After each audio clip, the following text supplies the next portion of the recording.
con el apoyo de la IAMPE y de la Organización Internacional del Trabajo, OIT. Para iniciar, queremos invitar a estas tres personas que nos acompañan a dar unos saludos de inicio al grupo, a esta sesión que durará 2 días y en la que veremos pues distintas, digamos, conferencias que aportarán al trabajo. Quiero entonces iniciar por casa, darle la bienvenida a Rodrigo Castillo. Rodrigo es vocero de la IAMPE, Rodrigo es normalista superior, licenciado en Matemáticas y en Física, en Pedagogía Ambiental, magíster en Gestión Pública y candidato a doctor en Política de Gobierno. Rodrigo, ¿cómo estás? Bueno, muy buenos días para todos, para todas. Como me acaban de presentar, soy Rodrigo Castillo, del Consejo Comunitario de la Comunidad Negra del Río Naya, por parte de ese Consejo Comunitario, y miembro de la Coordinación Étnica Nacional de Paz en Paz, que es una de las plataformas que hace parte, conformando la instancia especial de alto nivel IAMPE, y desde esa plataforma delegado vocero nacional de la instancia.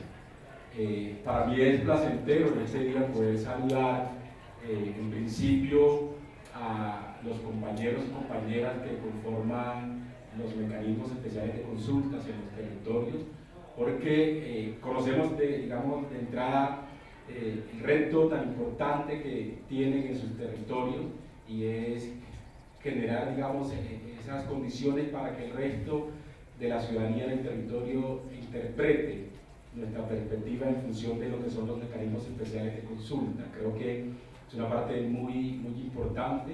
En ese mismo orden, saludar a la Organización Internacional del Trabajo, OIT, que hace parte, de este ejercicio, con quienes venimos trabajando desde mucho tiempo ya en cabeza de Armando, nuestro secretario técnico de la instancia.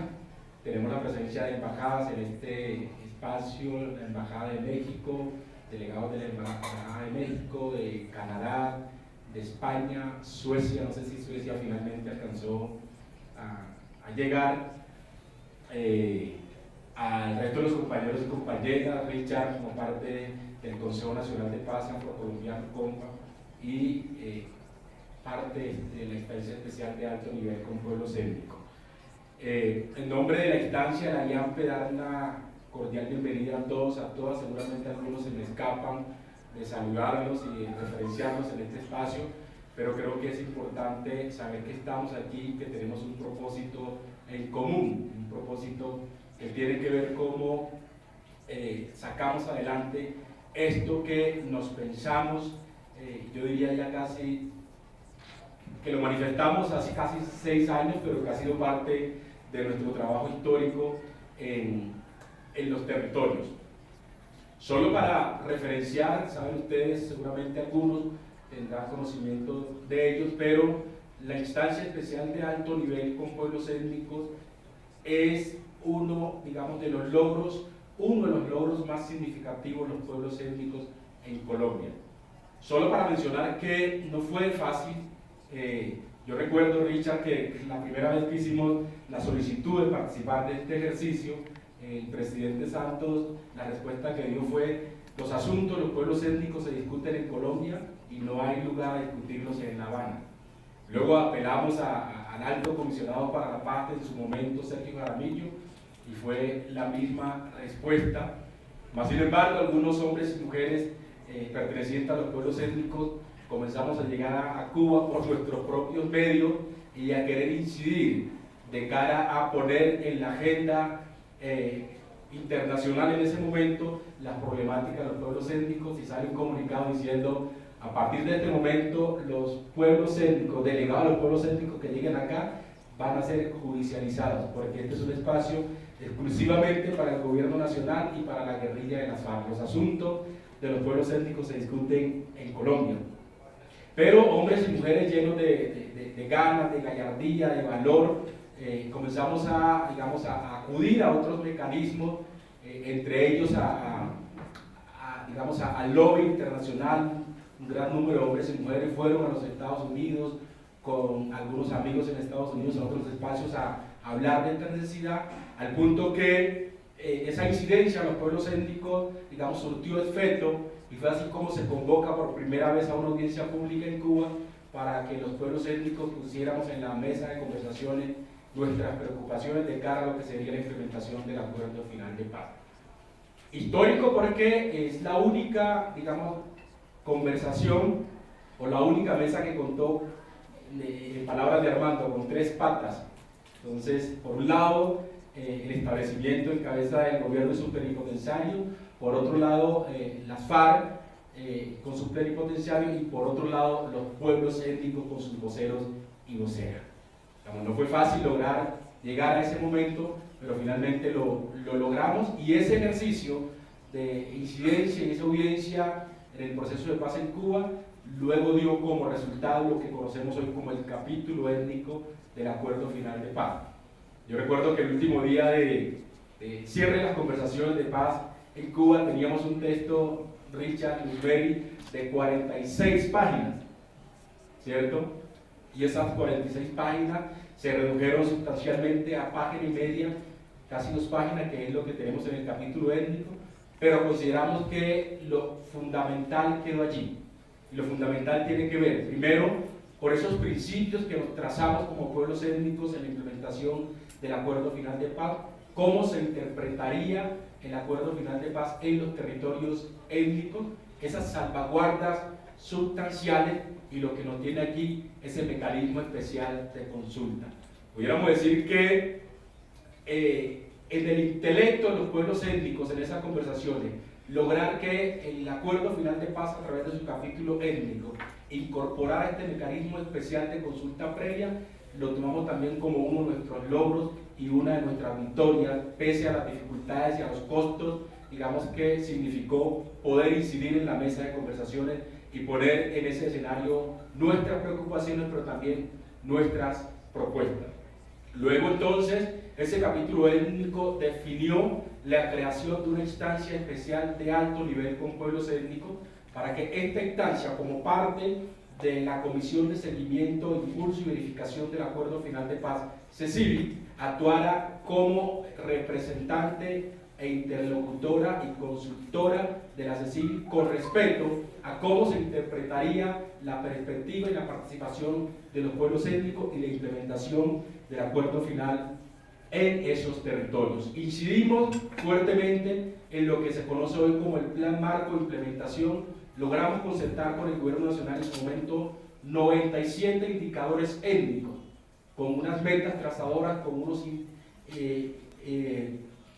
unos propósitos muy claros, con unas entidades responsables, unos indicadores, ¿sí?, que dan fe de nuestro trabajo y de lo que nosotros nos hemos venido soñando en los territorios. Es así como el decreto 1995 definió la creación de esta instancia y a través del comunicado conjunto número 13 de mayo del 2017 se crea lo que conocemos hoy como la instancia especial de alto nivel con pueblos étnicos y AMPE, y este comunicado definió que en principio esta instancia estaría conformada por las organizaciones étnicas que participamos en la discusión del capítulo étnico del acuerdo final en Cuba. Por ello entonces esta instancia está conformada por pueblos negros, afrocolombianos, raizales, palenqueros y pueblos indígenas, y 8 voceros. Hay 8 vocerías en esta instancia.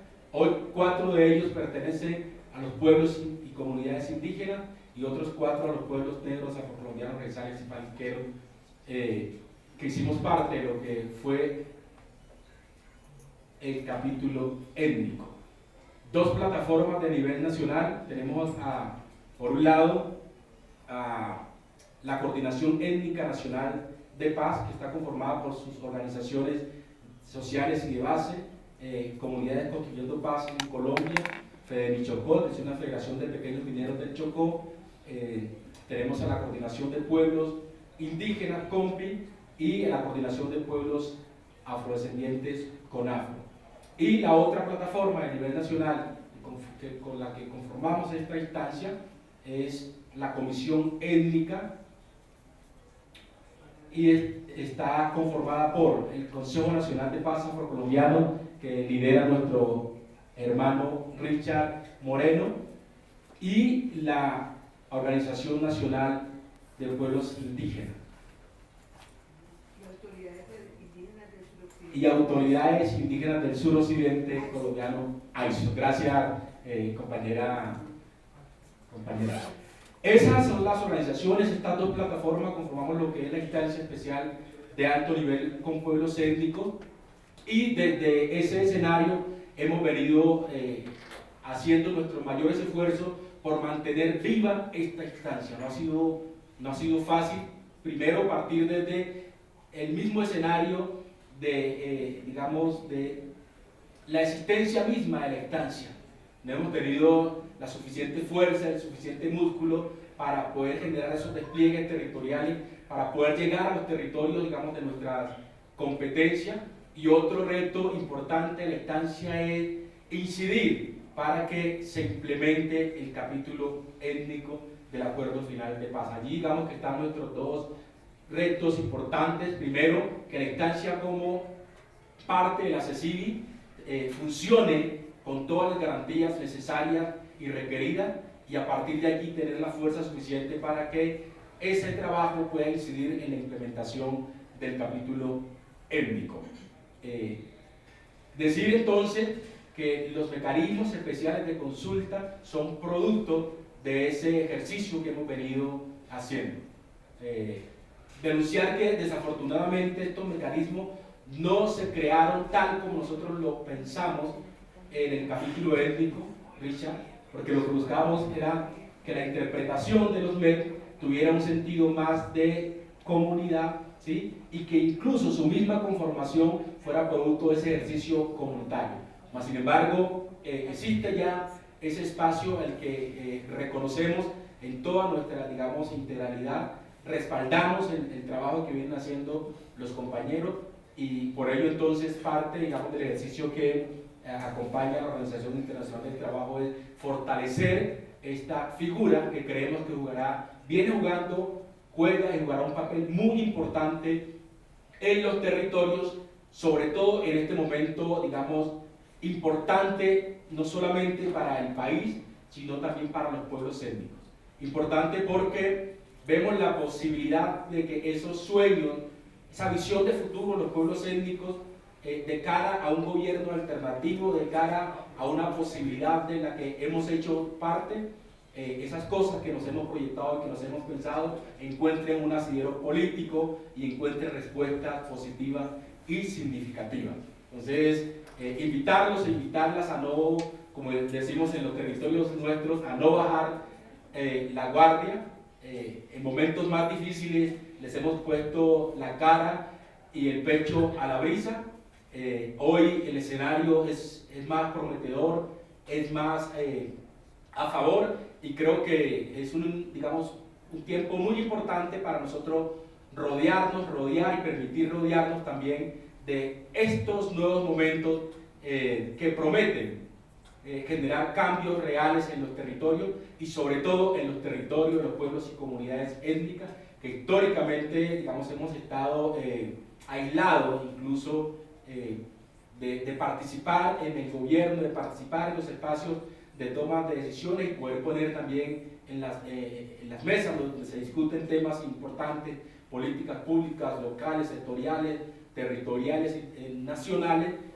No hemos tenido esa posibilidad. Hoy vemos la posibilidad de que esos diálogos, que nuestra voz surta efecto, nuestro eco llegue hasta estos espacios, y entonces proyectos como estos de sacar los MES adelante no solamente sean parte de nuestros sueños, sino que sean parte de nuestra realidad.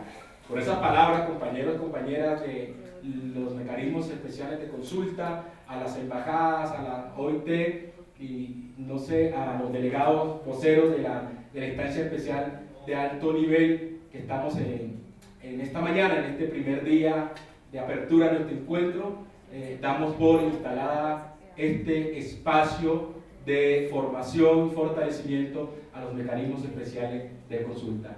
Bonito día para todos y para todas. Muchas gracias. Muy buenos días con todas y todos. Muchísimas gracias por darnos la oportunidad a la Organización Internacional del Trabajo de sumarnos a este esfuerzo.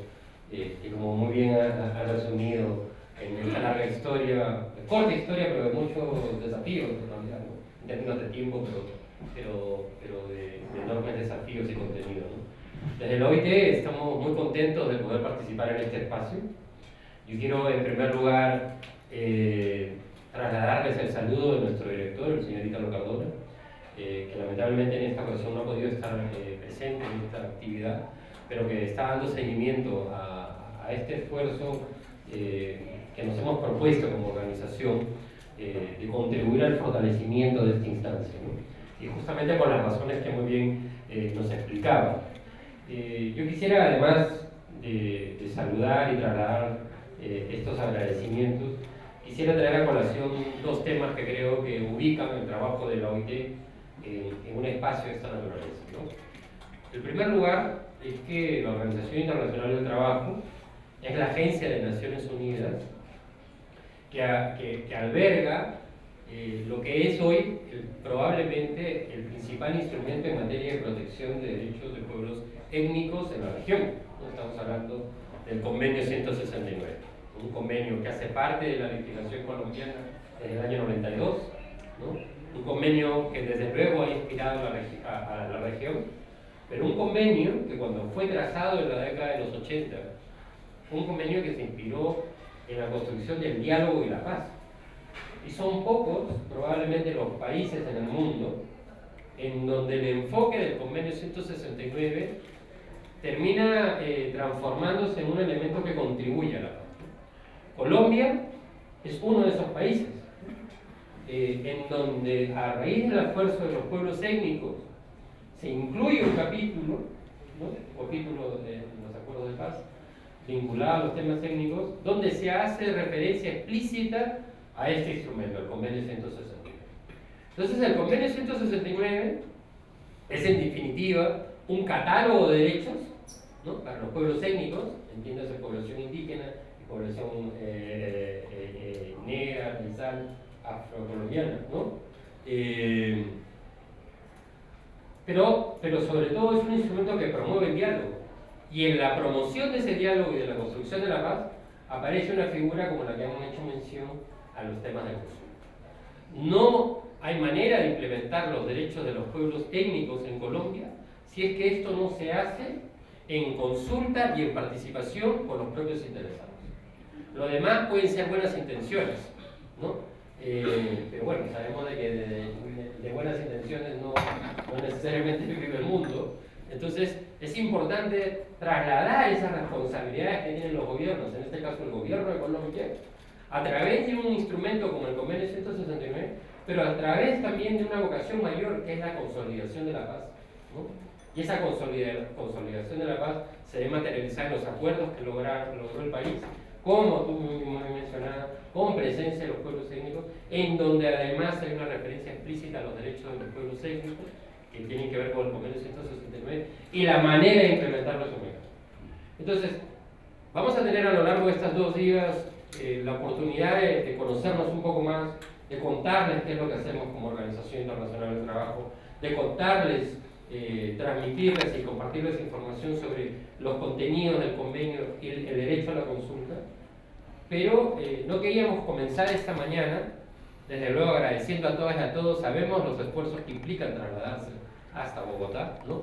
También un compromiso para nosotros como organización, y quiero reiterarlo alguna vez más, el compromiso que tenemos como OIT de apoyar y fortalecer las capacidades de los pueblos étnicos en Colombia y de las instancias que se han ido construyendo para la consolidación de la paz.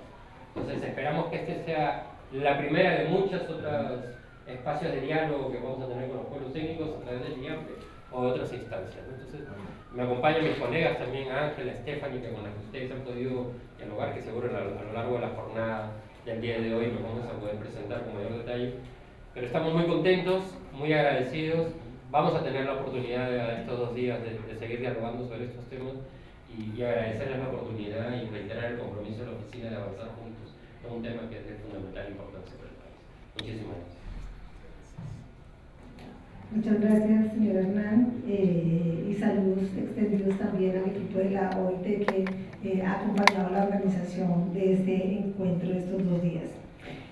Y para cerrar este espacio, le doy la bienvenida a alguien muy querido por nosotros, muy admirado, Richard Moreno Rodríguez.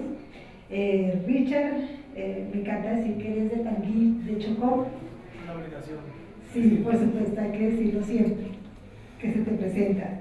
Richard es abogado de la Corporación Universitaria de la Costa, es especialista en Derecho del Medio Ambiente de la Universidad Externado de Colombia y es magíster en Conflicto y Paz de la Universidad de Medellín. Tiene una larga trayectoria, además de muy reconocida en los temas de construcción de paz, trabajo organizativo. Fue cofundador y coordinador del Foro Interétnico de Solidaridad Chocó-Fish y del Consejo Nacional de Paz Afrocolombiano COMPA. También es miembro del Consejo Comunitario Mayor de la Asociación Campesina Integral del Atrato, promotor y partícipe del capítulo étnico del acuerdo, como nos lo recordaba Rodrigo hace un momento. Es conferencista nacional, internacional, consultor de la Unidad de Búsqueda de Personas Dadas por Desaparecidas, de la Comisión para el Esclarecimiento de la Verdad, fue procurador regional de Sucre y del Chocó y fue el primer procurador delegado para asuntos étnicos en Colombia. Además, ha sido asesor de procesos organizativos de la diócesis de Quito, fundador y coordinador de la Comisión Étnica de Paz y la defensa de los derechos territoriales. Richard, buenos días. Buenos días, creo que es más lo que dicen de mí que lo que soy realmente.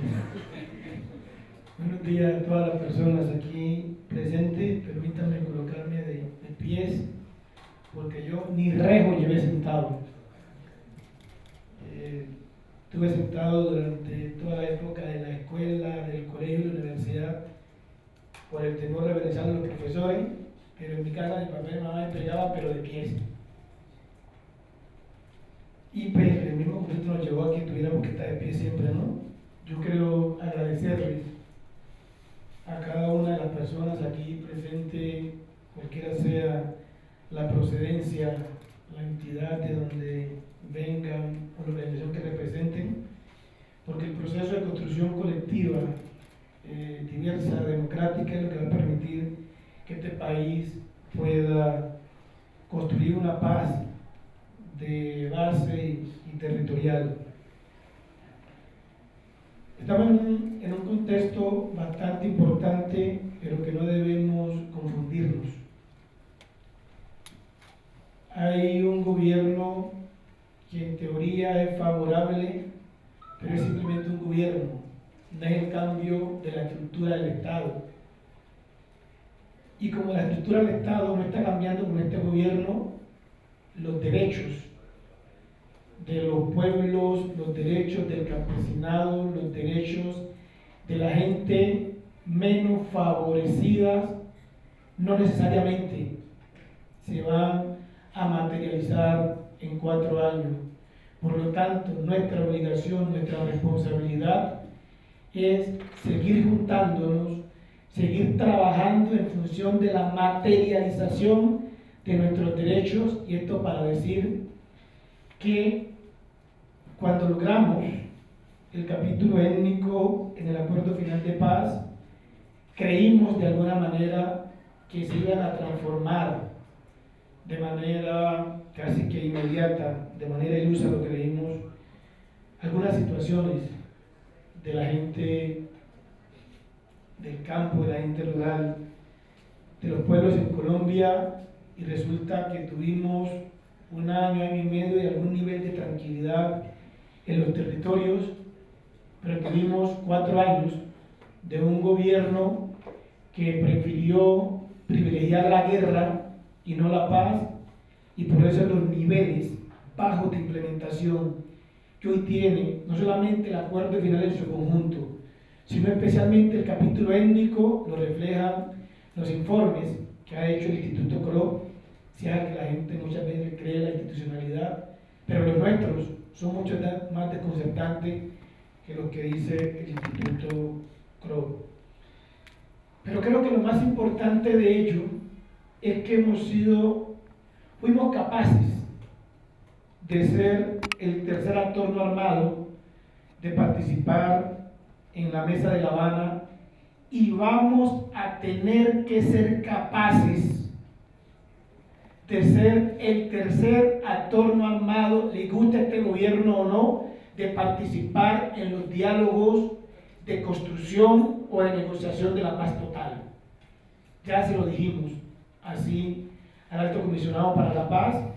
Díganos cuál es la vía, porque vamos a participar con o sin su permiso. Ya sabemos hacerlo. Ya sabemos hacerlo, cómo vamos a llegar. Y hay que pasar por varias cosas. La primera es que el capítulo étnico tiene que seguirse convirtiendo en la constitución de los pueblos étnicos.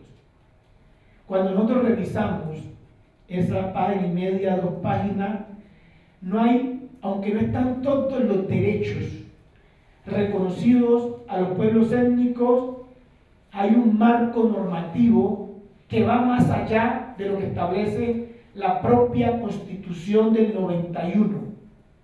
Y no olvidemos que ese capítulo étnico hace parte también ya de este bloque de constitucionalidad. 2.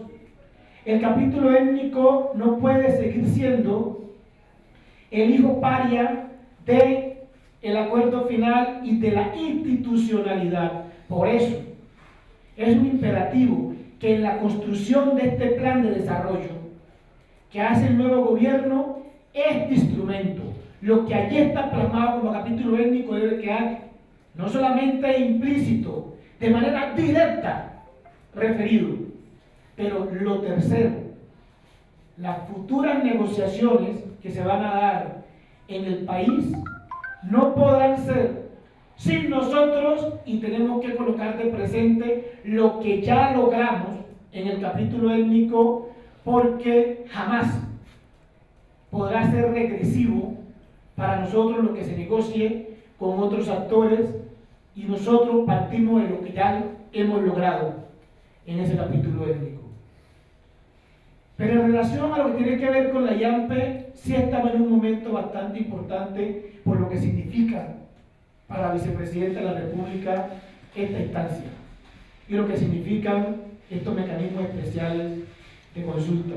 Hace menos de 15 días, la vicepresidenta citó al Alto Comisionado para la Paz, citó al director de la ALT, citó al director de Fondo Paz y citó a la directora de implementación, a Gloria Cuartas, a Pablo Pardo, a Raúl Delgado y a Danilo Rueda. Y le digo 2 cosas concretas y puntuales. 1, señor Danilo Rueda, señor Pablo Pardo, señora Gloria Cuartas, señor Raúl Delgado, la implementación del capítulo étnico, que toda mi responsabilidad, es una prioridad para este gobierno. Y eso significa concertación con los territorios. Y eso significa concertación con los mecanismos especiales de consulta, y le echó el cuento de lo que se venía haciendo desde el año pasado con esta instancia. Pero también le digo, la instancia de alto nivel para pueblos étnicos debe funcionar y el gobierno debe garantizar que funcione, y vamos a programar y a concertar con ellos lo que salga de vicepresidencia en función de implementación del capítulo étnico, es porque lo hemos concertado con la IAMPE. Ese mismo día, de hecho hoy tenemos reunión a las 2 de la tarde, ¿no?, para revisar las metas trazadoras que hablaba el compañero ahora, pero también para definir un cronograma de trabajo entre la vicepresidencia y la instancia de alto nivel en aras de impulsar la implementación del capítulo étnico. Pero además de ello, nosotros creemos que es importante que la implementación del capítulo étnico no va a ser efectiva si no se acaban las violencias en los territorios. Termina siendo muchas veces llover sobre mojado. Y la violencia se acaba en los territorios no solamente en la medida de que el gobierno tome la decisión de negociar con todos los actores que están en esta violencia. La violencia en los territorios van a terminar en la medida que la inversión social sea real y concertada con las comunidades y en esos territorios y para los territorios. Ustedes, como mecanismos especiales de consulta, tienen un rol fundamental en lo que va a pasar en las negociaciones que se den en la paz total. Paz total no podrá negociarse en Bogotá. Paz total no podrá negociarse en las oficinas de los funcionarios y funcionarias. Paz total tendrá que negociarse en los territorios, para los territorios y con los territorios. Y allí ustedes juegan un rol importante, porque si los eligieron y las eligieron en esta instancia es porque tienen liderazgos reconocidos allí y pueden liderar a sus comunidades, a sus territorios, a una participación real y efectiva en las negociaciones o diálogos de paz que se den. Seguramente lo que está plasmado en el capítulo étnico no cubre la agenda total de los derechos de los pueblos. Seguramente lo que se logre negociar con los otros actores y este gobierno, el representante del Estado, tampoco va a abarcar la totalidad de las reivindicaciones históricas que nosotros hemos tenido. Lo que sí tiene que pasar es que parte de estas reivindicaciones históricas, las que hemos agendado históricamente, deben quedar allí para que sean materializadas en los tiempos que se definan en el cumplimiento de los nuevos acuerdos. Y por supuesto, miren, como lo dijimos anteriormente, con esto termino, ninguno de los actores que van a negociar con el Estado a través de este gobierno nos representan. El gobierno nacional que representa a este Estado tampoco va a representar ni va a llevar la agenda integral de los pueblos a esas negociaciones. Por lo tanto, es un imperativo que nosotros estemos allí, no solamente para defender nuestros derechos, para posicionar nuestros derechos, sino para incluir nuestros derechos en lo que se acuerde. No necesitamos que nadie nos represente más. Nosotros nos representamos a sí mismos. El día que un gobierno en Colombia sea el gobierno del pueblo, sea el gobierno de los pueblos étnicos, ese día nos representamos en un gobierno. Mientras tanto, vamos a tener aliados y aliadas en el gobierno, vamos a tener gobiernos favorables a la materialización de nuestros derechos, gobiernos adversos a lo que nosotros aspiramos, pero no nos metamos a la cabeza que hoy somos gobierno, porque no es verdad. Tenemos un gobierno favorable y nuestra agenda tenemos que impulsarla desde lo que somos, cómo somos y con los principios en los que hemos movido. Tenemos un gobierno de 4 años, después no sabemos qué va a pasar y allí no se acaba la agenda nuestra. Muchísimas gracias.